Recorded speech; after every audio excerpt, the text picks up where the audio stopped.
Damn. Yeah, that'll do. Um, Okay, hello. Welcome that was a to rough landing. Iceland. Mm.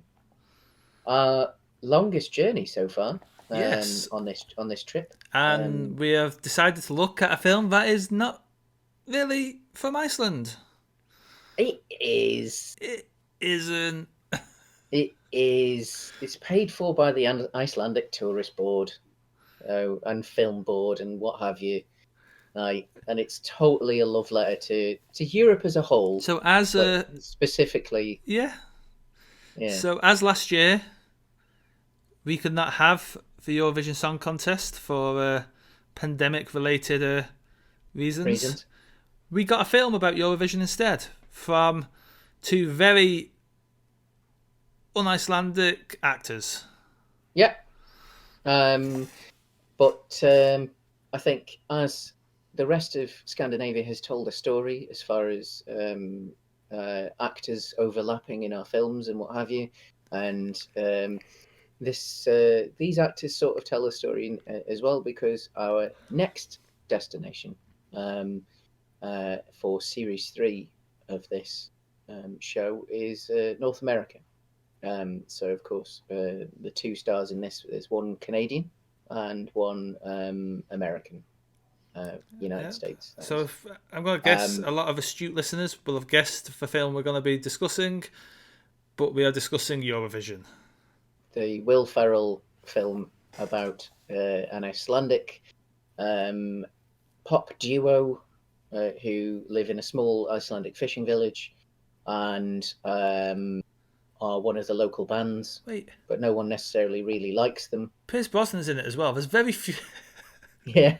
Like none of the majority of the cast in this is Well, I mean, the major cast. obviously Um, yeah Yeah, the major cast, support and but then things, all but the support cast are appropriate. Um, and I mean, Will Ferrell's accent is superb as well. Like because I think isn't his wife Swedish or something like that? So like yeah, isn't um, it?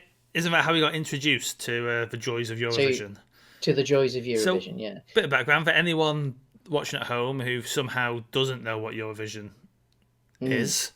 It is a European wide and further afield now. Australia now takes part, yep. which distinctly not in Europe, but No, but culturally, like it has that same tongue in cheek love of absolutely terrible pop music. yes, That Eurovision is a giant Europe-wide competition that happens in the summer of every year, where it used to be everyone. Now there's qualifiers and things like that to get mm. into the main event.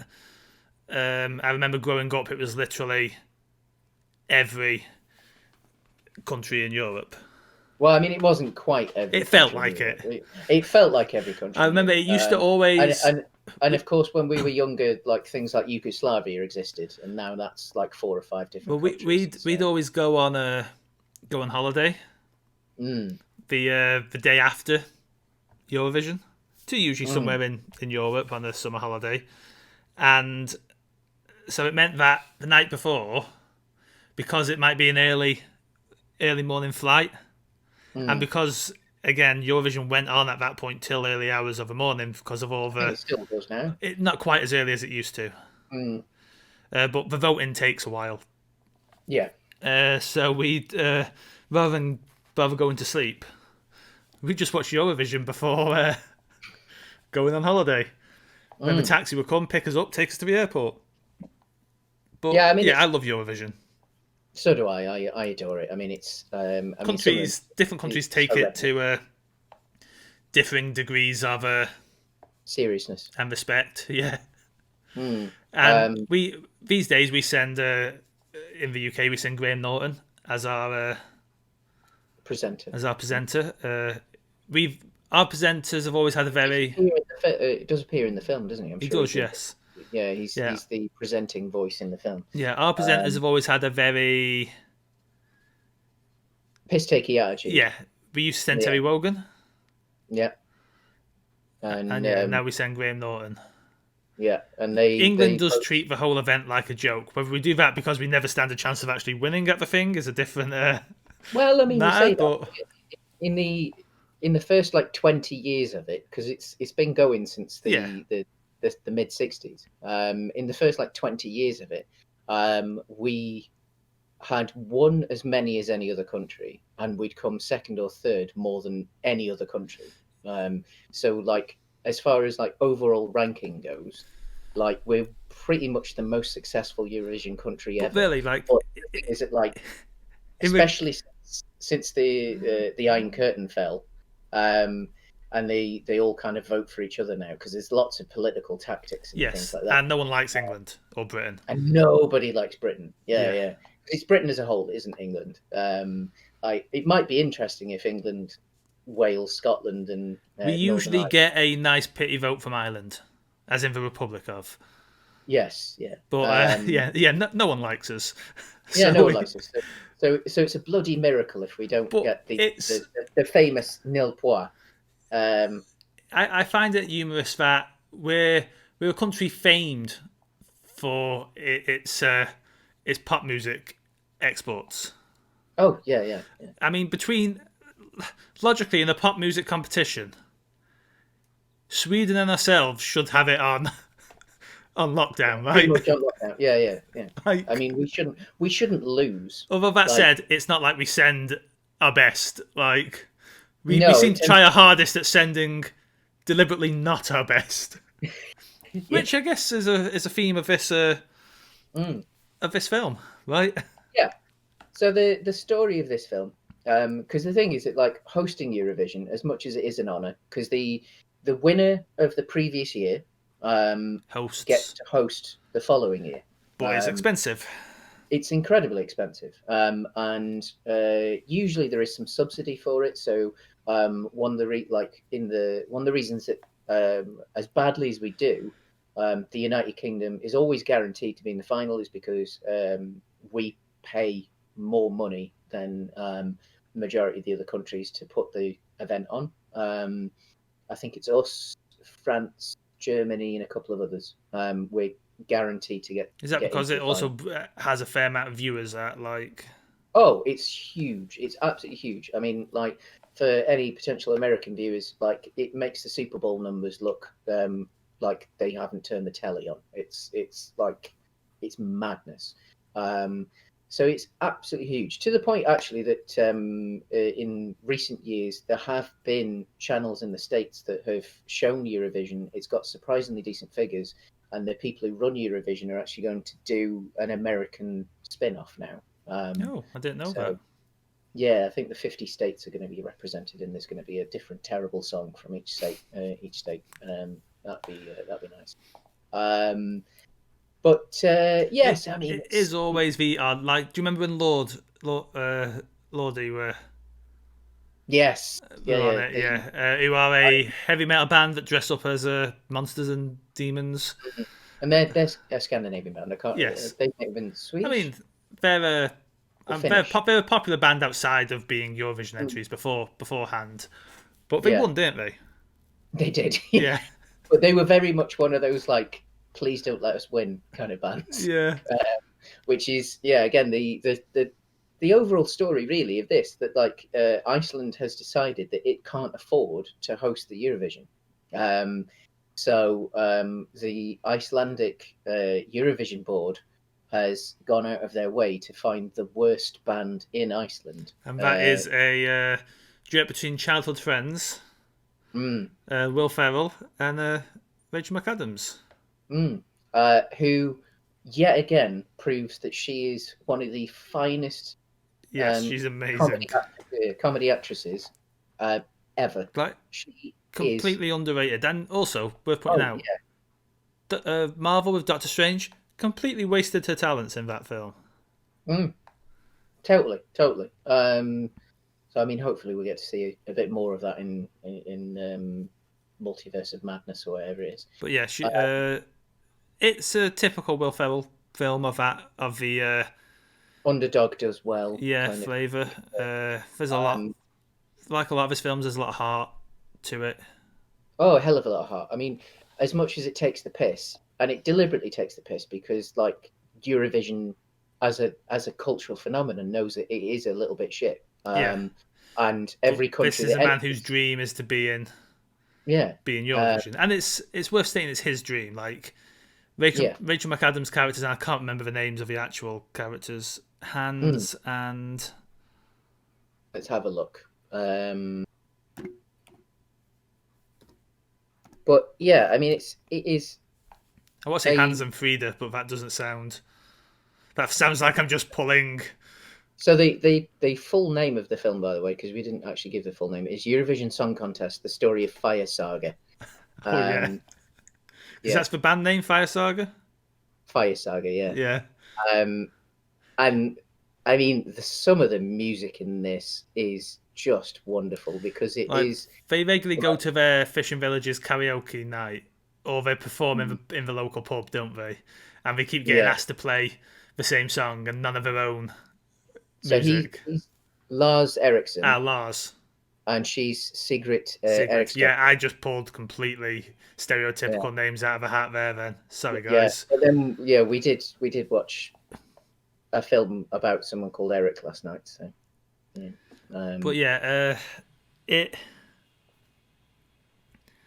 it's his dream, and she just wants to help him achieve it generally. mm, it's yeah, because they're best friends, and there is an like an undertone of romance there, unrequited love that has never quite happened. Yeah. Because the B story is that he is worried that she is his sister, because his father, played by Pierce Brosnan, has in theory has the speculation is has slept with every woman in the village. Um, so there is a reasonable chance that as much as they obviously love each other in a romantic sense, they might be brother and sister. Um, of course, it turns out that they're not spoilers. So you get a happily ever after at the end. I think unlike some of the other Will Ferrell films, there is, as you said, there is even more heart to this. There's like as much as it takes the piss, there is a respect You know, for the island and the characters and the country as a whole and the culture. I The fact said that they go on. I said at the end of the last episode that Mm, I probably wouldn't rewatch this film, but the more we talk mm. about it, the more I just kind of want to go and put it on. Yeah, Like, same. I might do it after this. Right. Um, it's like the fact that they hired Icelandic singers yeah, to write and co-perform some of the songs in Icelandic. So Rachel McAdams' character does write her own music and sing, and there's some beautiful work done where they've combined Rachel McAdams' voice with an Icelandic singer's voice, um, and so Rachel McAdams sings most of the song, but some of the more complicated and higher notes it seamlessly merges into the voice of this professional singer, and that is also tends to be when it's in Icelandic as well. yeah, But McAdams is still she's obviously still singing it, even if they're not using that sound in Icelandic. She's learnt it. She's the mouth movements are spot on. There is a as much as this is a piss takey film and a comedy, like there is a respect and a joy and a love for what they're doing in this that you don't really see in a lot of comedies. I think like again in particular like sometimes American comedies as well like and yeah. they can be quite disrespectful to other cultures, and this one goes out of its way to actually be as respectful as it can while being a bit tongue in cheek. As we said, I think it is at least partly funded by the Icelandic Film Board and the Icelandic Tourism Board, um, and so a lot of it is beautifully shot. You get to see a lot of amazing Icelandic scenery. Yes, Um, there is some gorgeous scenes. Also worth noting, the songs are excellent. The Like songs are excellent. Like, I mean, like they belong legitimate. at Eurovision. They do belong at Eurovision. They've been so well crafted that like they could be like Yeah, genuine Eurovision entries, potentially even win a Eurovision, and then typically, if it's a good song, a Eurovision win will immediately get re-recorded into English as well, and it's not been unheard of for a foreign song to go straight in at number one in the UK music charts that has won Eurovision the week before, which is just shows the power of that song contest that yeah, they can go straight up. So yeah, it's I love this film. I absolutely love this film. yeah. It's fun. Mm. Um, and yeah, I mean, we potentially could have chosen a different Icelandic film. I mean, again, another Icelandic American co-production would have been the Secret Life of Walter Mitty, That is a which very good film. certainly on the in our discussions of what we were going to do for Iceland. Similar to this, a lot of it is about the scenery. It's about looking at how beautiful and stunning the country is, and I mean that's the tale of that film. Really, Yeah, like Walter Mitty finds himself you while. get so back to Eurovision for a Mm, second. You do get a wonderful comedic turn from Dan Stevens Dan Stevens as the as the Russian, Russian. Yeah, uh, who I is like like, Dan Stevens. yeah, so do I. I mean, he's so stereotypically Russian in this as well. Oh yeah, Like, I mean, but so and again worth noting, he's not Russian. yeah, he's not Russian. I'm not even sure if he's got any like Russian No, family he's members or pretty anything. English, I think. Yeah, he's certainly a kind of more along the lines of Hugh Grant than However, than as anything it's else. out in a day's time, Mm. uh, Adam Wingard's uh, The Guest with Dan Stevens, a fantastic film if you've never seen it. Oh, was And I it? No. say it's out in a day's time, I'm referring to Adam Wingard's Godzilla versus Kong, that's out in a day's time. Fair enough. I can't wait to watch that. Although I still haven't seen April the 1st for us Godzilla. in the UK. I haven't seen Godzilla King of the Monsters yet, so I need to get around to watching that. Godzilla smashes some monsters. Yeah. I mean, I know it won't necessarily add anything to the story, but like, Yeah. I do feel Have you like seen that the other should. two then? Yeah, I've seen Kong Skull Yeah. Island and I've seen the Godzilla film. So, but I do feel I should see King of the Monsters before Yeah, what. King of Monsters carries over its human cast into Mm, versus Kong. mm, I just love want that. to see the big monkey fight for big lizard, Yeah, which apparently is all the film is. It's just which fights. is what you want from a Godzilla movie. Like So, yeah, that's what I'm here for. Like, yeah. As long as it's not too long as well. What's he making? He's making Thundercats next. oh yeah, I saw that news. Yeah, Mm. and he made Blair Witch recently. Yeah, no, which apparently was pretty good. Um, Um, I liked it, anyway, but it wasn't well received. mm, But yeah, we've I'm gone off on a big on a Godzilla-sized fairly big detour tangent. there. Yeah. So, Dan Stevens detour maybe. So I think that's it for season 2. So we'll just recap Season what we've done. 2, where each episode was shorter than the last. Yeah. I think this was longer than Norway. No, Norway we at least hit over 20 minutes. We're not quite at 20 minutes yet. I feel this is a denser episode. I think it is a denser episode, and yet it feels longer. But yeah, I think, to be honest, let's have a little recap. So Denmark Yeah, was the first stop for our balloon on this and we season. We looked at watched Festen, Fessen or the celebration, depending on where yeah, you're watching it. which was the first of the Dogma 95 films, Yeah, released in 1998. We then Uh, went and and had a amazing time in Sweden with Seven Seal, a classic that neither of us had seen, and both came away falling absolutely in love with it. yeah, I still think. I mean, I need to watch it again. Yeah, We said this, in the Norway episode. I need to watch it again, but it was it was as perfect of a film as I yeah. think film can get. Then we Um, went and hung out with some Moomins. mm, which maybe not the most entertaining of moving films, but I think a very culturally interesting Yeah, choice. and I like Um, Moomins. so do I. I mean, I very much enjoyed it. Don't get me wrong. But yeah, it was as you said, I think Riviera may have been the more entertaining, Yeah. but I think it was the less finish of the.